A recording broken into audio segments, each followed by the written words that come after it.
Bismillahirrahmanirrahim. Assalamualaikum warahmatullahi wabarakatuh.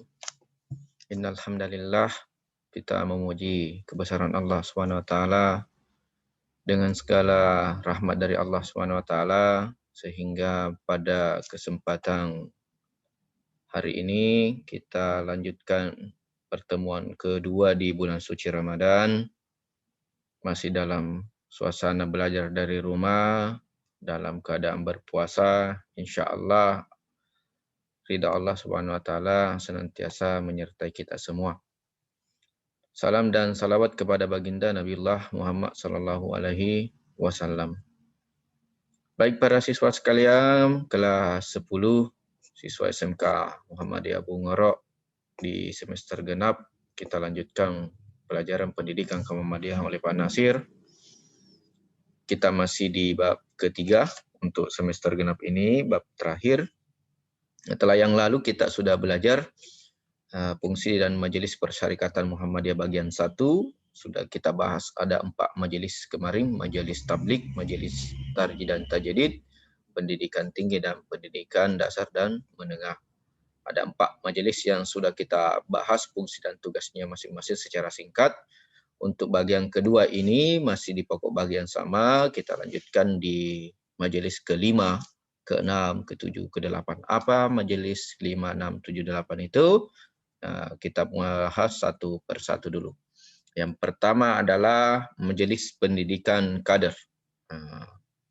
Majelis Pendidikan Kader ini tentunya menyiapkan generasi pelanjut, ya, pelanjut untuk program pengkaderan, pengurus Muhammadiyah ke depannya, kader-kader Muhammadiyah ke depannya, ya, sampai mereka yang aktif menjadi struktur pengurus di berbagai tingkatan di Muhammadiyah. Di Majelis Pendidikan Kader inilah mereka digembleng, mereka mendapatkan peningkatan kualitas sebagai landasan dalam mengelola Muhammadiyah ke depannya menjadi maju, profesional, ya, dan modern, yang mengikuti perkembangan zaman, mengikuti perubahan pola kehidupan di masyarakat, apa yang dibutuhkan di masyarakat. Disinilah di pendidikan kader sangat ditekankan. Muhammadiyah yang akan datang tergantung pada kaderisasi yang dilakukan pada hari ini. Jadi apa yang dilakukan kader-kader Muhammadiyah hari ini bisa jadi menjadi tolak ukur Muhammadiyah yang akan datang. Ini pentingnya majelis pendidikan kader setiap tingkatan, mulai dari PM, IMM, maupun ortom-ortom yang lain, yang semuanya ada dalam kaderisasi. Seperti itu secara singkat. Bagian ke-6, Majelis Pembina Kesehatan Umum. Ya, dari namanya tentunya kita sudah tahu apa fungsi dari Majelis Pembina Kesehatan Umum ini. Dulu di zaman awal-awal didirikannya majelis ini namanya Penolong Kesengsaraan Umum. Nah, tapi karena berkembangnya zaman, bahasa ilmiahnya diganti menjadi Majelis Pembina Kesehatan Umum. Bagaimana mereka punya pelayanan, ya, dan keberpihakan sosial, maka Muhammadiyah mendirikan berbagai macam bidang-bidang kesehatan, rumah sakit, bahkan sekolah tinggi kesehatan pun kita dirikan, ada klinik, ada apoteker, orang-orang yang ahli di bidang apotik ke obat, ya.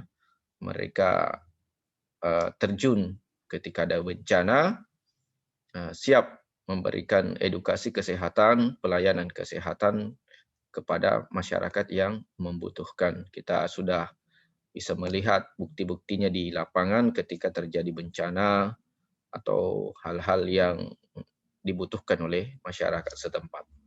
Ini perannya Majelis Pembina Kesehatan Umum.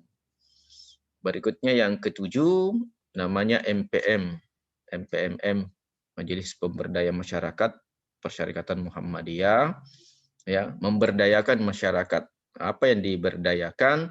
Ya, ini adalah transformasi sosial dalam bermasyarakat. Apa yang ada di masyarakat yang bisa dirintis, yang bisa dikembangkan, inilah yang dilakukan Majelis Pemberdayaan Masyarakat, memberikan pendampingan memberikan edukasi, pendidikan, dan seterusnya terhadap apa yang bisa diberdayakan di tengah-tengah masyarakat yang ada di lokasi atau daerah tertentu. Contoh mungkin daerah ini Pangkep eh, peternakan dan perikanan. Maka MPM ini hadir memberikan edukasi, memberikan pembimbingan, pendampingan dalam kegiatan itu. Bagaimana menghasilkan peternakan yang berkualitas, meningkat dan berkembang. Begitu pula dengan perikanan. Kita ini perikanan luar biasa, ada air tawar dan ada air asin, ya, air laut, empang maupun lainnya yang dikelola oleh masyarakat agar bagaimana bisa berkembang ini. Nah, inilah tugas dari Majelis Pemberdayaan Masyarakat. Kalau di Pangkep sendiri ini ada di Empang, ya, lebih ke Empang saya lihat bagaimana Muhammadiyah mengedukasi masyarakat agar kualitas bibit dan kualitas panen di empang tersebut bisa meningkat, bisa bersaing dengan kompetitor-kompetitor lainnya di bidang ekonomi perikanan. Nah, itu salah satu contoh daripada tugas Majelis Pemberdayaan Masyarakat, MPM namanya. Yang kedelapan, yang terakhir, Majelis Wakaf dan Kehartabendaan. Jadi kalau yang paham bahasa Arab atau biasa mendengar kata wakaf, ya tentunya kita bisa menebak apa fungsi dan tugas dari Majelis Wakaf dan Kehartabendaan ini. Ya, ini dilakukan semata-mata untuk bagaimana mengatasi proses-proses pengalihan di tengah-tengah masyarakat, problem kemiskinan, keterbelakangan, kebodohan melalui program wakaf dan kehartabendaan ini. Muhammadiyah mengembangkan apa yang diwakafkan selanjutnya menjadi kehidupan sosial ekonomi umat yang berkualitas. Ya, ditingkatkan ekonomi umat itu melalui wakaf dan kehartabendaan.